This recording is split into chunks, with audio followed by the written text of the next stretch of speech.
Bismillahirrahmanirrahim. Today lecture is related with synthesis, storage, secretion and action of insulin. Physiological anatomy of an islet of Langerhans in the pancreas. The human pancreas. Pancreas is responsible for these functions: storage, secretion. When insulin is released from the pancreas, then it acts in all body tissues. It is important to know a bit about the pancreas. The cells which produce insulin are located in pancreas, and these cells are called islet of Langerhans. This is pancreas, and here these small structures are called islet of Langerhans. The role of the pancreas in regulation of blood glucose. The pancreas is a long cylindrical organ, most of which is located posterior to the bottom half of the stomach. This is pancreas, and here it is stomach. This is the bottom half of the stomach, and pancreas is located posteriorly to the, although it is primarily an exocrine gland, secreting a variety of digestive enzymes and bicarbonate. 99% of the pancreas also has endocrine cell, 1%.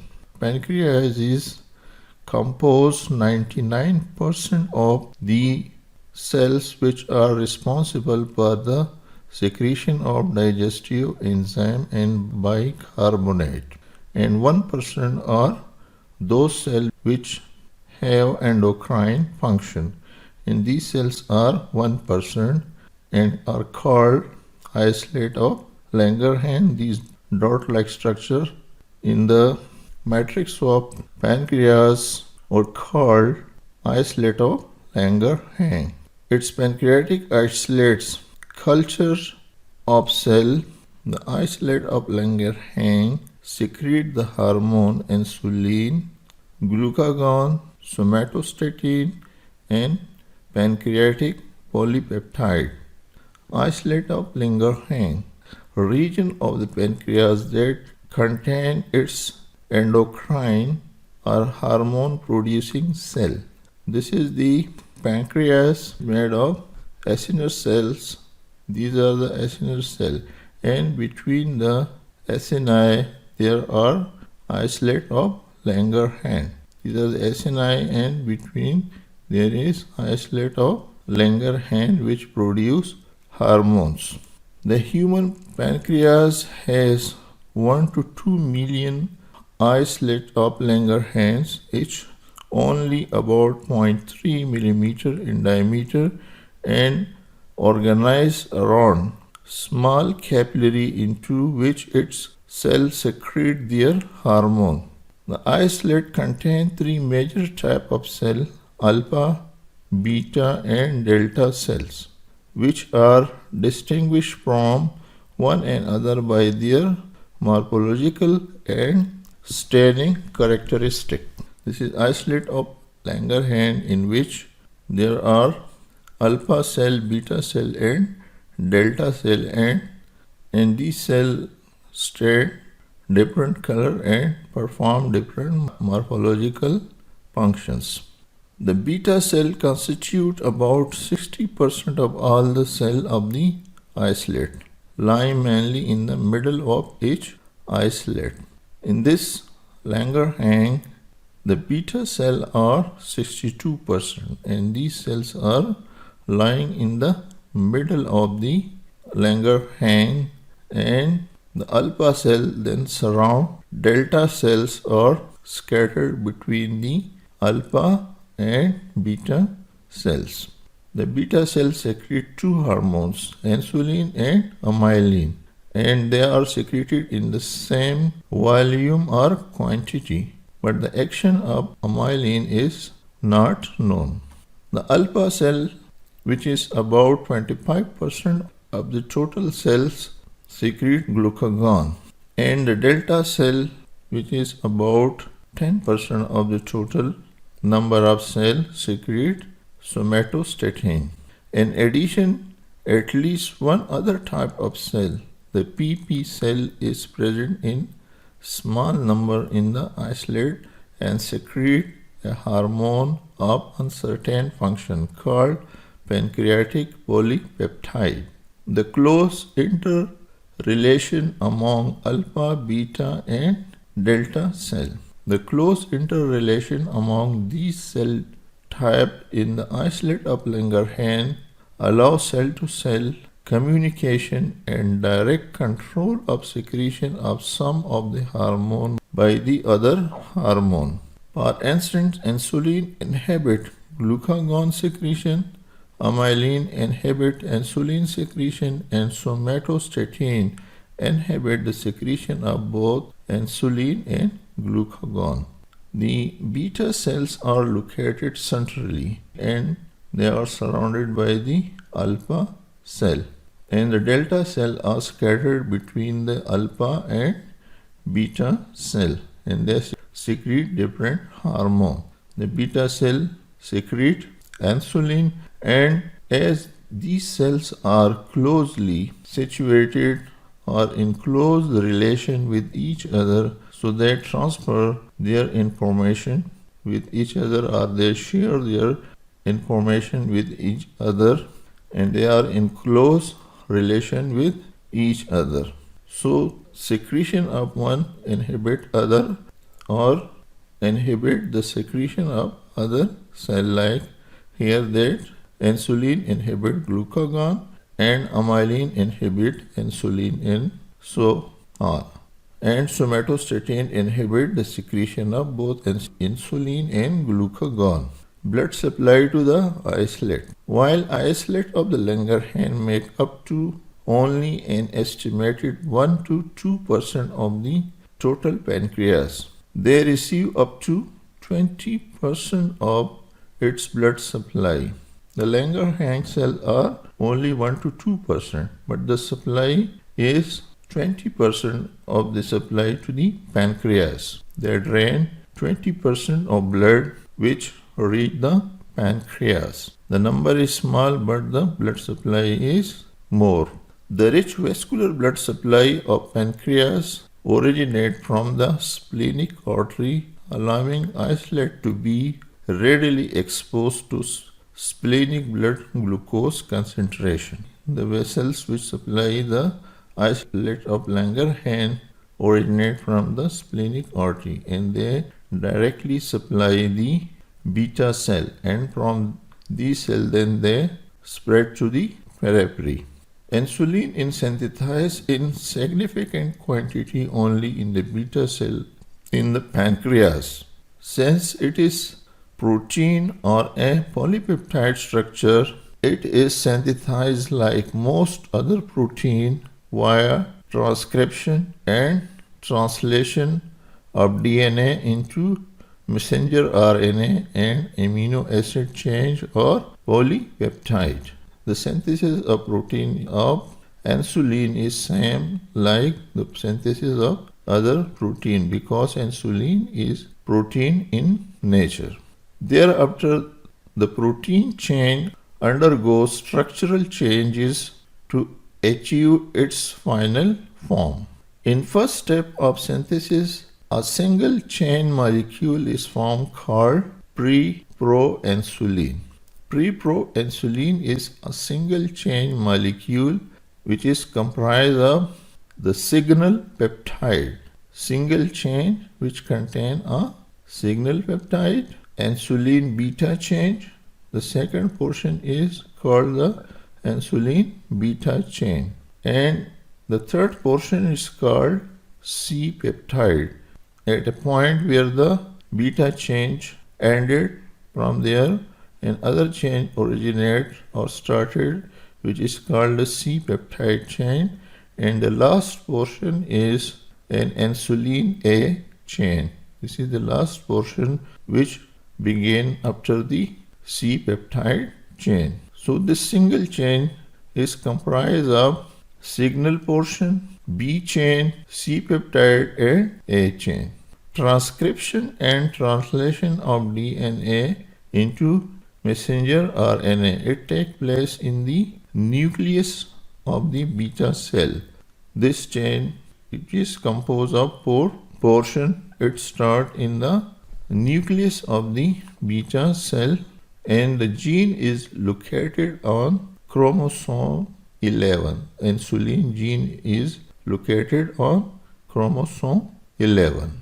This single chain, which is comprised of these four portions, this is called pre-pro-insulin. Thereafter, the removal of its single peptide during insertion into the endoplasmic reticulum generate proinsulin. When it is produced here from the chromosome 11 and when it is transported to the rough endoplasmic reticulum, before insertion into the rough endoplasmic reticulum, the signal portion is removed or cleaved or detached from the pre-proinsulin chain, and then it is inserted into the rough endoplasmic reticulum. Removal of its signal peptide. Removal of its signal peptide during insertion into the endoplasmic reticulum generate proinsulin. When this portion is detached from the pre-proinsulin, then it is become proinsulin. And proinsulin consists of three domains: an amino terminal B chain. This is the amino terminal. At the end, it contains amino acid and it is called amino terminal, and this is a B chain. The first portion is a B chain. A carboxyl terminal A chain. The proinsulin is C-shaped. The internal chain is called A chain and its terminal portion contains carboxyl group. And a connecting peptide in the middle is known as C-peptide. This chain, the C-peptide, connect the B and A chain with each other. The A and B chain are also attached with each other by disulfide bond. You can see that this is the disulfide bond, and also intra-chain disulfide bond is also present in the A chain. As we know that the gene for insulin is present on chromosome 11. In the endoplasmic reticulum, the proinsulin is exposed to several specific endopeptides which excise the C-peptide.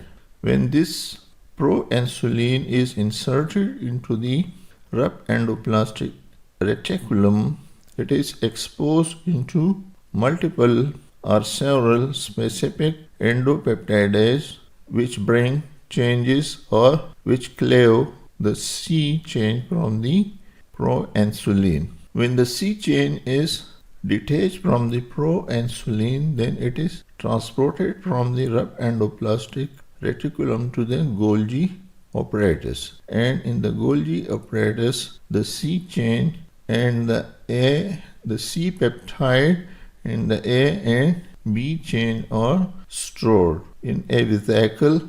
This store structure, which is comprised of A and B chain, which are attached with each other by disulfide bond and intra-chain disulfide bond, and the C chain is separated but also stored in the same vesicle with these two chains. This is called mature insulin. This forms the mature form of insulin. Insulin and pre-C peptide are packed in the Golgi body into secretory granules which accumulate in the cytoplasm. This is a secretory granule in which these peptide, the C peptide chain, A and B chain are stored, and this is called mature insulin. Glucose from blood transported into the beta cell by facilitated diffusion through a glucose transporter GLUT2. On the beta cell membrane, we have a transporter which is called GLUT2, and when the glucose level is high, when it reach the beta cell or pancreas and the beta cell, so it is passively diffused into the beta cell through the glucose transporter, which is also called GLUT2 channel inside the beta cells.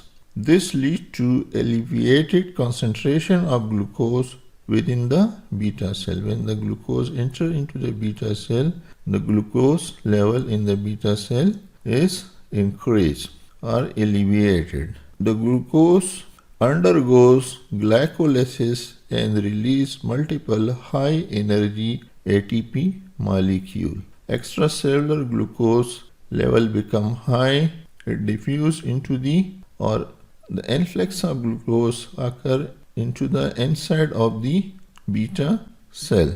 The glucose then undergoes through glucose 6-phosphate and glycolysis and citric acid cycle, and ultimately it produces ATP. In case of hyperglycemia, this chain of reaction occur, and at the end of these reaction, ATP is produced. This ATP is attached to the potassium channel, and the potassium channel is become blocked. So when the potassium channel is blocked, efflux of potassium is also blocked. There is then no efflux of potassium from the inside of the beta cell to the extracellular fluid. This increases the potassium level in the cell and cause depolarization of the calcium channel, which are also present on the beta cell membrane. This depolarization of the calcium channel cause influx of calcium into the inside of beta cell from the extracellular compartment. This cause the granule which contain insulin docked on the membrane of the beta cell and ultimately fuse these granule which contain insulin with the membrane of the beta cell and release insulin into the extracellular compartment.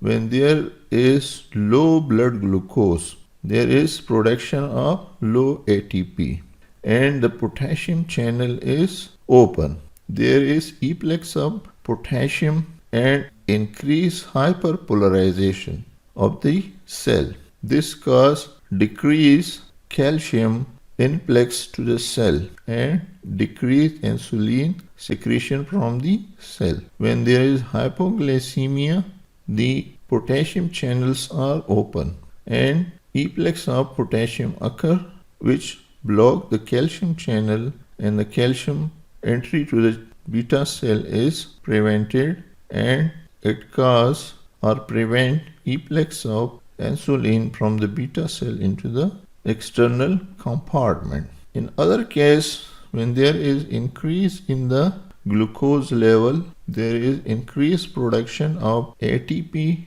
This ATP cause blockage of the potassium channel and strong efflux of potassium from the interior of the cell to the extracellular compartment. This decrease hyperpolarization and increase calcium influx, which cause increased secretion of insulin.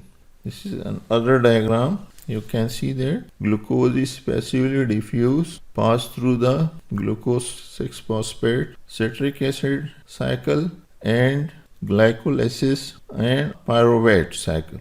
ATP is produced.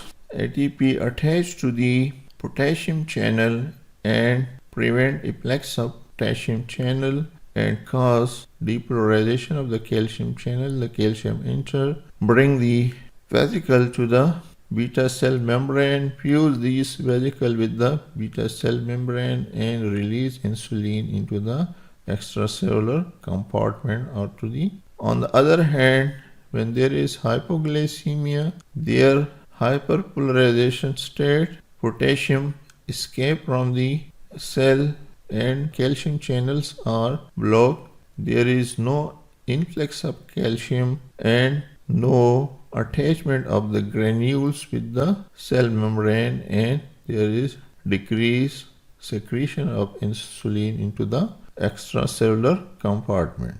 Insulin action of multiple tissue. Insulin regulates glucose level in blood stream and induce glucose storage in liver, muscle, and adipose tissue, resulting in overall weight gain. When glucose is taken, it is absorbed through gastrointestinal tract, and by blood it is delivered to the pancreas and ultimately to the beta cell.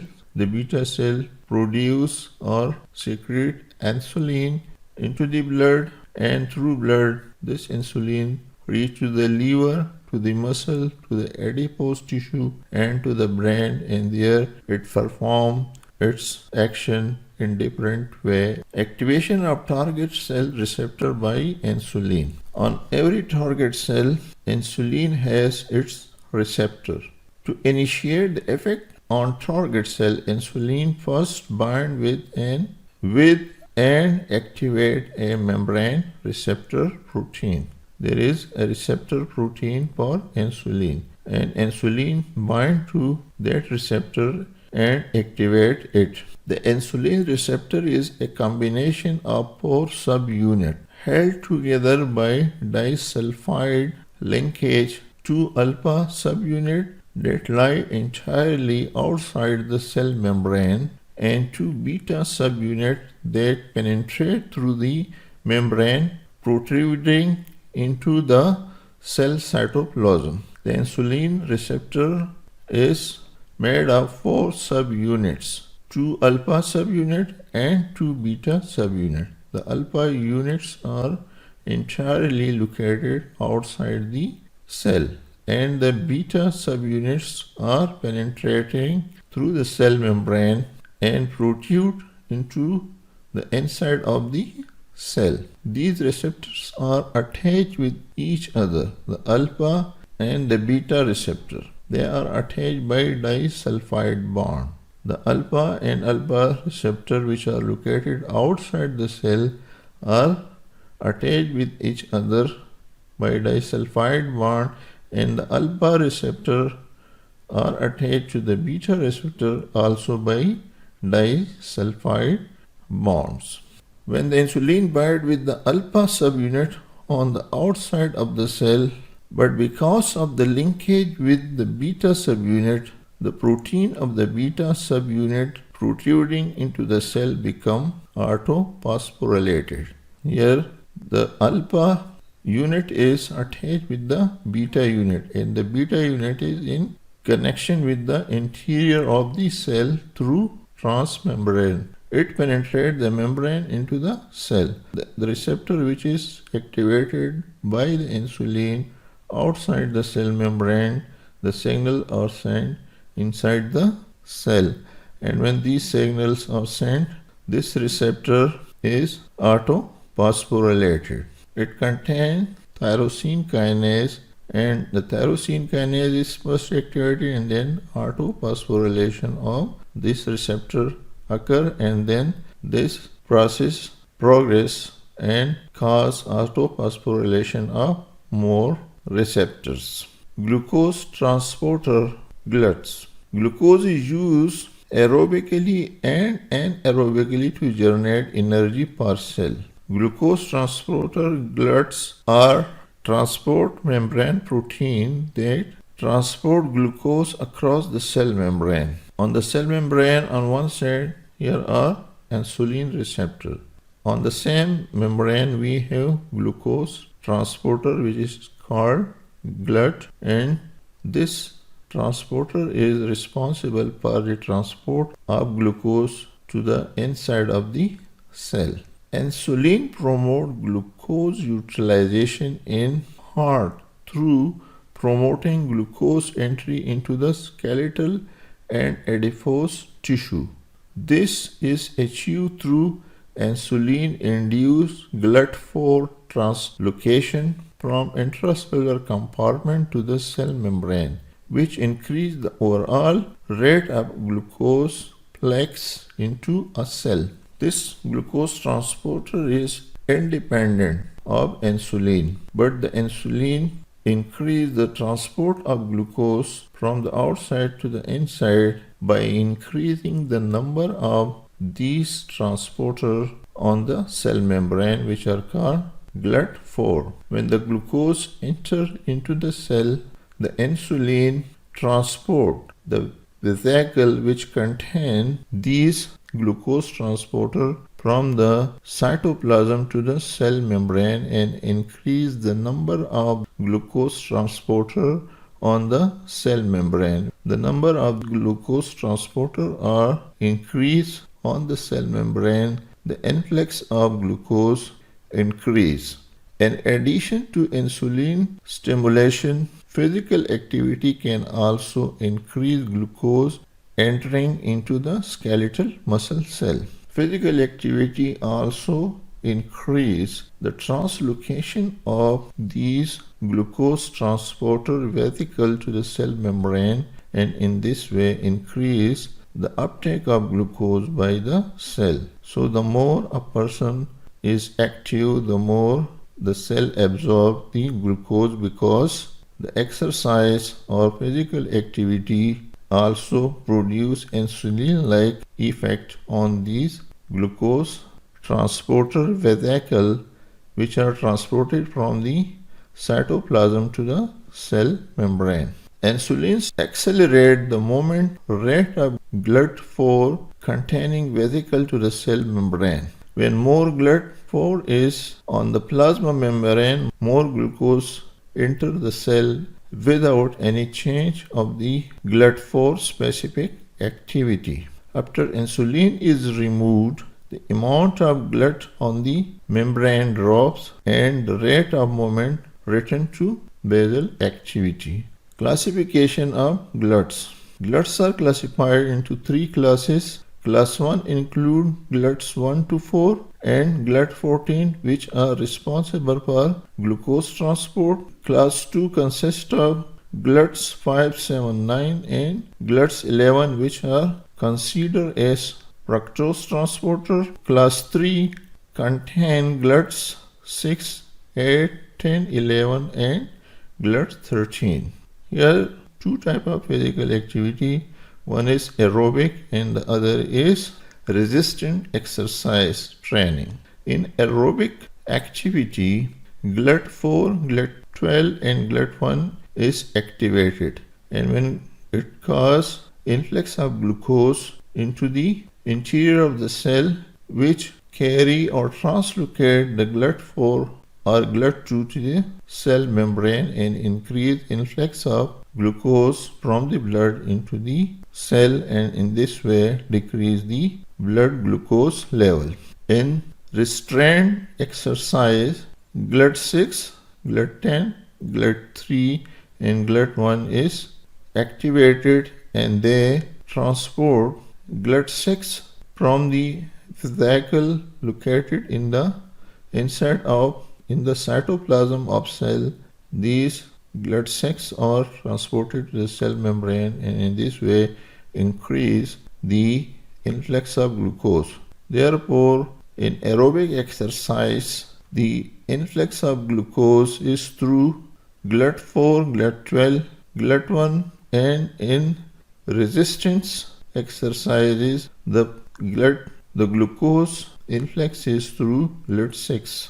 GLUT4 gene, its tissue distribution and physiological function. Human GLUT4 has 509 amino acid residues. It is mainly expressed in adipocytes and skeletal muscle. GLUT4 are mainly present in skeletal muscle and adipocytes. The unique amino N-terminal and carboxyl terminal sequence are responsible for GLUT4 response to insulin signaling and membrane transport. The translocation of GLUT4 vesicle from the cytoplasm to the cell membrane is due to the presence of carboxyl and amino group in the insulin, which cause transport of the blood vesicle to the membrane. In this picture, you can see that insulin receptor substrate is activated. It activates PI3K, and then this PIK3 activate protein kinase. Protein kinase acts on the GLUT4 vesicle and transport or translocate these vesicles to the cell membrane. GLUT4 in adipose tissue. The ability of an organism to store excessive amount of energy in the form of fat is helpful for it to navigate a condition of an uncertain supply of food. Storage of fat in the body supply energy during condition where supply of nutrient to the body will decrease or the body is deprived of nutrient. In this condition, then these stored fats are utilized as energy. Adipocytes are divided into white and brown fat cells. Structurally, 90% of the cell volume of a white adipocyte is occupied by lipid droplets. In normal weight adult, white adipose tissue account for 15% to 20% of body weight. Excessive accumulation of body fat results in the development of obesity, which can lead to the development of type 2 diabetes mellitus if not managed. GLUT4 is expressed in the adipocytes, where insulin stimulates its translocation from intracellular location to the cell membrane, which leads to increased glucose uptake. The mechanism in adipose tissue is same like in skeletal muscle. There is increased glucose filtration or influx into the interior of the cell, which cause translocation of the GLUT4 to the cell membrane and then further increase the influx of glucose into the adipose tissue. So the mechanism both in skeletal and adipose tissue is same.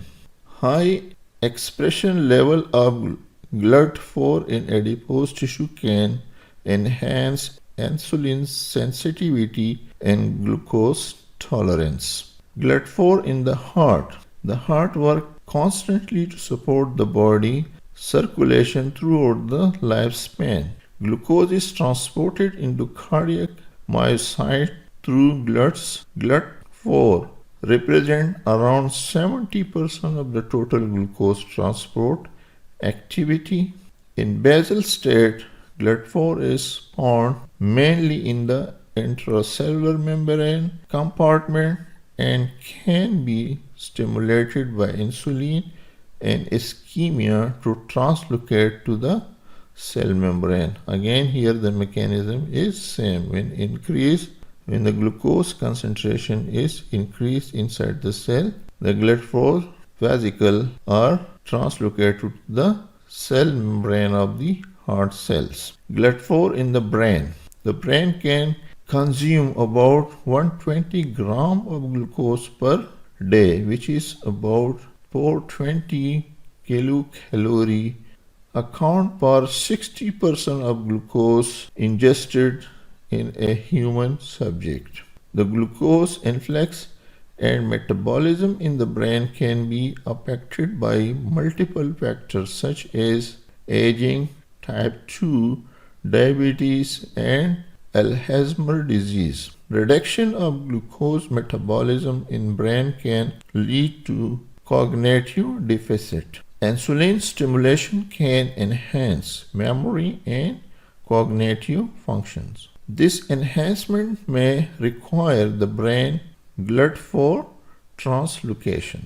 GLUT4 mediates the effect of insulin or insulin-like growth factor on regulation of cognition, memory, behavior, motor activity, and seizures. GLUT4 positive neurons are responsible for glucose sensing. Physical activity improve blood flow translocation in neuron, a process that need RAB10 RAB10 phosphorylation. Glucose transporter inside the hepatocyte. Glucose reach hepatic cell from the intestine via the portal vein and from the systemic circulation via the hepatic artery. Glucose entry into the human hepatocyte is accomplished via glucose transporter GLUT2. Here GLUT2 is used. Is the predominant hepatic glucose transporter in human. GLUT2 is a facilitative glucose transporter that allow bidirectional fluxes of glucose in and out of the cell. Inside the hepatocyte, pre-glucose is phosphorylated to glucose 6-phosphate by glucokinase. Role of liver in metabolism of glucose and amino acids. Glucose 6-phosphate may be utilized in a number of metabolic routes, including production of uridine diphosphate glucose and fructose 6-phosphate, and oxidation to initiate the pentose phosphate pathway. Uridine diphosphate glucose is used to synthesize glycogen, uridine diphosphate glucuronate, iodine diphosphate galactose. So these three kinds of glucose are synthesized and stored in the liver by uridine diphosphate glucose. So thank you. Please subscribe the channel, write your valuable comment in the comment box and press the bell icon for upcoming notification when new lecture is uploaded.